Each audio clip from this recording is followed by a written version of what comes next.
Hello, my friends. Welcome to this week's topic coffee. We will cover the history of coffee, the economic importance and impact of coffee, and some coffeenomics. Let's get into it.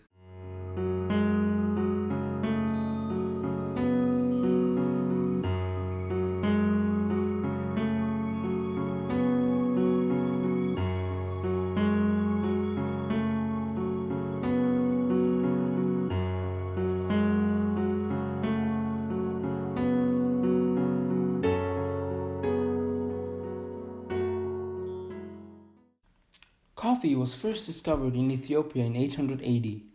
Coffee quickly became a part of the Islamic world and spread all over the Arab world. In the early 17th century, coffee was introduced all over the world. The Dutch East India Company and the British East India Company helped popularize the beverage in Europe, with coffee plantations becoming profitable and popular in South and Central America, Africa, and Southeast Asia. This increase in supply was a response to the increasing demand of coffee. Beyond toppling beer as a choice beverage of the morning, coffee houses became a haven for enlightenment. People all over the world met to discuss news, politics, science, literature, societal issues, and even revolutions. Coffee gained a lot of popularity in America after the Boston Tea Party as a symbol of protest against the British Empire. Coffee popularized itself in three waves. The first wave of coffee ensured that coffee was widely consumed. Inventions such as vacuum packaging and instant coffee at the dawn of the 20th century enabled this. However, this wide reach came at the cost of quality. To revitalize the trend of dark roasted coffee made from high quality beans, also known as specialty coffee, the second wave of coffee, beginning in 1960, was led by companies such as Starbucks and Peet's Coffee and Tea. But as these big stores started to shift the focus from coffee to the experience, connoisseurs began defining and describing the unique qualities of specific coffee beans. This is known as the third wave of coffee. This firmly cemented coffee's place in society as we know it today. In almost all countries except England and China, where tea is still the predominant source of caffeine, coffee has become synonymous with the start of the day. The morning no longer starts with a rooster, but with the sound of a brew. Coffee has had a profound impact on the world economy, from various organizations that ensure that the coffee bean can travel from plantations to our cups, to institutions that protect farmers from market volatility. The economic importance of coffee cannot be understated. Let us take a look at how the red coffee cherry turns into the brown liquid we all love. Coffee is grown mainly in three regions: Latin America, Africa, and Southeast Asia. To get the dark coffee beans, the skin and pulp surrounding the coffee seed must be removed. After this, the coffee is roasted so that it gains a dark complexion. After the coffee is roasted, it is either exported to be ground by the consumer or seller, or ground by the roaster themselves. The two popular types of coffee are coffee Arabica and coffee Robusta. Coffee Arabica, the predominant variety, is considered to be the best tasting coffee, but is expensive and more vulnerable to coffee plant diseases. Coffee Robusta doesn't taste as good, but is cheaper and more robust. The coffee is then exported. Let us look at coffee exports and coffee imports. The top 5 countries that export coffee are Brazil, Vietnam, Germany, Switzerland, and Colombia. Not all coffee exporters are coffee producers. Countries like Germany and Switzerland do not have a single coffee farm, but are still in the top 5 coffee exporters as they process the imported coffee and then export it. Brazil is the leader of coffee exports, totaling 14.1% of worldwide coffee exports. Coffee remains an important export, but its importance has declined in the last 50 years. Brazil's top importers are Germany, the US, and Japan. Vietnam comes in second and exports 10.5% to the world. In 1986, the Doi Moi reforms instated the right to privately owned enterprises to grow coffee, marking the dynamic rise of coffee production in Vietnam. Vietnam exports 97% Robusta coffee. However, fluctuations in coffee prices have taken their toll on Vietnam. In 2003 and 2004, a good harvest added to the global oversupply of coffee beans and plummeted coffee prices. 56 of the 127 local coffee export firms ceased trading due to their inability to repay loans. 60% of all loans for the coffee industry in Vietnam are likely to go unpaid. Germany ranks third at 8.2%. Germany re-exports a big part of the imported coffee to the EU and the US. The value of re-exports by Germany have gone from $200 million to $1.5 billion. While Switzerland's coffee exports make up 7.6% of total global exports, coffee exports only make up 0.61% of Switzerland's own total exports. The reason behind its high exports lie elsewhere. Switzerland's end product is pricier. The coffee in Nestle capsules costs around 10 times as much as coffee from a typical bag of roasted beans. In addition, Switzerland is much smaller and consumes a lot less of what it makes, leaving more for export. In 2005, Switzerland exported $130 million of coffee, and in 2016, Switzerland was exporting $2.06 billion of coffee. Colombia comes in fifth at 7.5% of the total worldwide exports and exported a total of $2.7 billion worth of coffee in 2017. 51% of their exports went to North America, 31% to Europe, and 16% to Asia. However, Colombia is facing problems with their climate. Regional climate change associated with global warming has caused Colombian coffee production to decline. A 1 degree Celsius rise between 1980 and 2010, as well as increased precipitation, have disrupted the specific climate requirements of the coffee Arabica bean. These 5 countries constitute 47.9% of all coffee exports.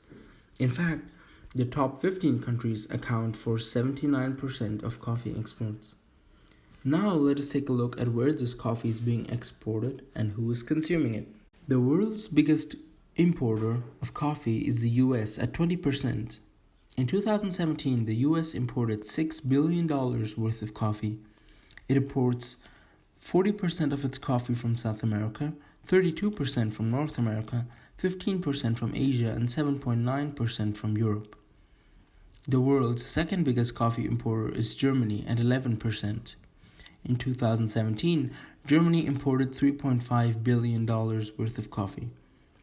Germany imports 35% of its coffee from South America, 22% from Asia, and 21% from Europe. The country with the highest per capita consumption is Finland, with 1,266 cups. That's almost 4 cups of coffee per day. Norway comes second with 1,040 cups, and Iceland finishes third with 945 cups of coffee. The Association of Coffee Producing Countries, founded in 1993, was an international organization that attempted to influence global coffee prices, much like the way OPEC influences oil prices. However, due to the coffee producing countries' inability to work out a mechanism of control over coffee prices and financial problems, the ACPC dissolved itself in 2002. The Specialty Coffee Association, founded in 1982, is a non-profit trade organization for the specialty coffee industry. With members located in more than 40 countries, the SCA represents different segments of the specialty coffee industry, including producers, roasters, importers and exporters, and retailers. The Specialty Coffee Association of America gave rise to the term specialty coffee. Unlike regular coffees, specialty coffees are grown at higher elevations, are traceable, and processed carefully once harvested. Every step is monitored and understood to improve the quality. To qualify as special coffee, the coffee must score over 80 points on a 100-point scale by the SCA. There are 4 standards: the green coffee standard, the cupping standard, the water standard, and the brewing standard. To find out more, check out this link. Coffee growing countries are now focusing on improving their quality at the farm level to improve cup scorings and thus profits. Specialty coffees are sold at a premium and bought by roasters and coffee traders directly. The International Coffee Organization, or ICO, was set up in 1963 under the auspices of the UN because of the great economic importance of coffee.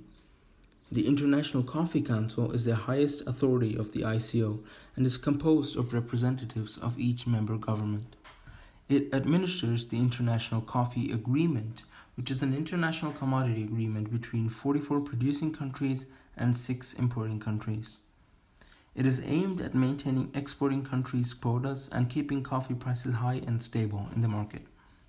The ICA was signed in 1962 and has been renegotiated 5 times since. When the indicator price set by the ICO fell below the target price, quotas were decreased. If it rose above, quotas were increased. This method succeeded in bringing stability to coffee prices. In 1989, consumers changed their taste towards milder and higher quality coffee, causing the ICO to fail to reach an agreement on new export quotas. And this caused the 1983 ICA to break down. Without an extended agreement, producing countries lost most of their influence on the international markets. Thankfully, the agreement was reinstated in 1994. Coffee is also traded as a commodity, specifically a future. A future sets a fixed price at which the good is sold and bought. This helps negate price fluctuations and market uncertainty. Coffee futures bring price stability to farmers, corporations, and consumers. Global coffee futures involve 2 types of beans, Arabica and Robusta. Arabica coffee futures are called Coffee C futures, or KC. The contract size for a single future is 37,500 pounds. Robusta coffee futures are called Robusta Coffee Future, or RC. Their contract size is 10 tons. Coffee is traded on commodity markets and exchange-traded funds, the biggest and main one known as the New York Intercontinental Exchange, or the ICE. But what drives the price of coffee?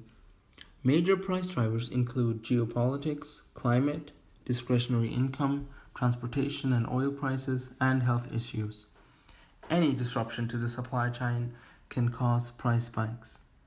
Another price driver is what is known as enterprise trading. According to the ICO, the big 4 coffee roasting companies, Kraft, P&G, Sara Lee, and Nestle, purchase approximately 50% of the coffee produced worldwide. Last but not least, the US dollar is also an influencer. Such commodities are priced in US dollars, so a strong US dollar can potentially depress coffee prices, while a weak US dollar is usually good for prices. One interesting economic aspect about capsules is the pricing models that companies such as Nescafe and Keurig use. Traditional automated coffee machines are quite expensive, as they cost around $500. However, single-serve coffee machines such as Nespresso's DeLonghi EN85 Veloz and Samini Original Espresso Machina are priced at only $99. This is considerably lower than the traditional automated coffee machine. However, the price of the capsules are around 75 cents per coffee pod. If we estimate 500 coffees consumed per year, this puts the cost at $375 for coffee pods in 1 year. To rewrite this, one customer will bring in a base amount of $99 for the machine and $375 every year. This amounts to a lot more money for companies compared to pricing one automated machine at $500 and above. Assuming that the life of such a machine is at least 5 years, one machine will net a company close to $2,000. The company ensures that the person buying a single-serve coffee maker will buy the company's capsules by making the capsule's shape and size proprietary. Hence the difference between a Nespresso capsule, a Tassimo disc, and a Keurig capsule. This type of business model is known as a razor blade model. It was invented by King Gillette, the founder of Gillette. He was the entrepreneur who developed the idea of selling the razors themselves cheap, capitalizing on the repeat business of replaceable blades. While coffee is enjoyed the world over, a cup of coffee doesn't cost the same in every country. In fact, a cup of coffee can range anywhere from 62 cents to $6.24. But why is there such a discrepancy when it comes to coffee prices worldwide? There are several reasons for this. Number one, coffee's meaning. While some countries see coffee as a luxurious splurge, other countries can't imagine starting the day without coffee. In China, for instance, tea is the go-to beverage, whereas coffee is seen more as a beverage to be enjoyed during special occasions. In countries like the US, coffee is an important part of the morning. Number two, cost of living. The cost of living also plays a big role. Cities such as Zurich and Dubai are much more expensive, so a cup of coffee would naturally also cost more. Number three, the financial structure. A country's financial structure can also influence the price of coffee. In countries like the US, an average barista makes $11.66 per hour, and the cost of living index is 100. A barista is tipped $17 a day in the US. However, in Switzerland, an average barista earns 21 Swiss francs per hour. While the cost of living index is 146.8, workers are paid better in Switzerland, so tipping is generally only used to show extreme appreciation for good quality and service, and is not a custom as it is in the United States. These differences in financial structures and customs have their effect on a cup of coffee. A cup of coffee costs $4.98 in Zurich, but only $3.12 in New York. Who makes the biggest margin in the coffee value chain, and why? While cafes and retailers end up taking most of the margin on a cup of coffee, of the wholesale value of coffee, the roasters are the leading beneficiaries. To get a sense of how much goes into a coffee, assume that a cup of coffee costs £2.50. As you can see in the illustration, the grower receives 1 pence out of the £2.50 coffee cup. The roaster is the one who gains 8 pence. The majority of the coffee cup goes towards paying for the rent and the staff and taxes and profits. Jamie Banwell, Director of European Sales at Dietrich Roasters, says a good roaster has experience of buying different coffees, visiting farms, and will be able to taste and understand their product consistently and objectively. They are also able to roast the coffee more accurately and professionally. However, roasters also carry much of the risk, often being left out of pocket because they can only recover the cost of beans when it is ready for sale. And that was the video for today. If you enjoyed it, please leave a like and subscribe, and see you until next time.